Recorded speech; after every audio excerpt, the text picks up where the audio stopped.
आज सुबह तक सब नॉर्मल था, लेकिन अचानक आयशा गायब हो गई। फोन ऑफ और कोई पता नहीं।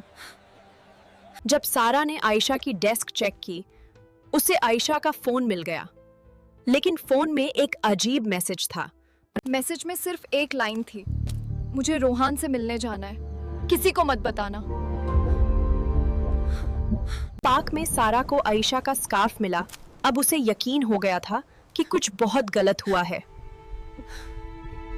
जब सारा पुलिस के पास पहुंची, तब उसे पता चला कि रोहन कुछ छुपा रहा है।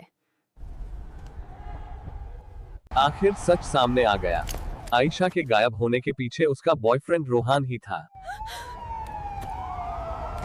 पुलिस ने जब रोहन से पूछा तो उसने कहा आयशा उससे मिलने जरूर आई थी, लेकिन उसके बाद वो अचानक गायब हो गई। सीसीटीवी फुटेज में आयशा अकेली चलती हुई दिखी, लेकिन अगले ही सेकंड कैमरा बैंड हो गया।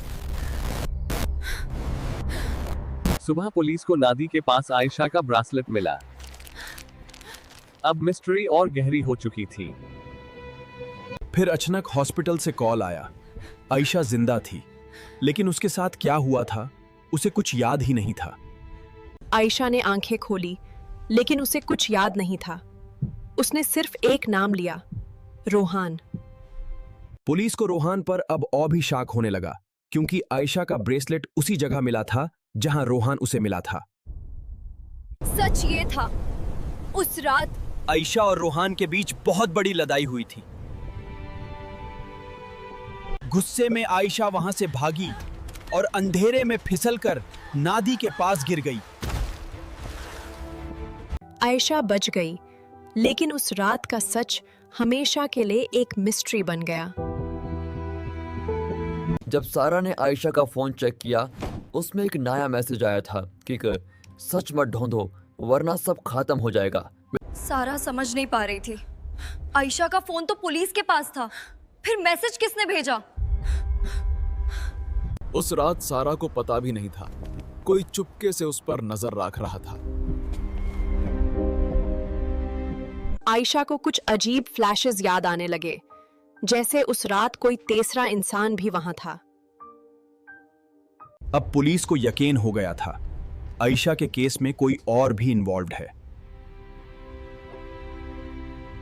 तभी सारा के फोन पर भी मैसेज आया, अगर आयशा को बचाना है तो कल रात पार्क में आना। सारा डर के साथ पार्क पहुंची, लेकिन वहां कोई नहीं था।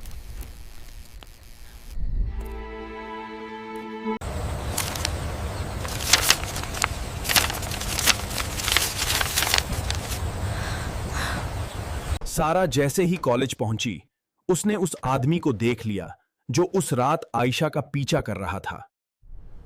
सच सामने आ गया। वो आदमी एक क्रिमिनल था जो आयशा को किडनैप करना चाहता था। आयशा बच गई और मिस्ट्री आखिर सॉल्व हो गई।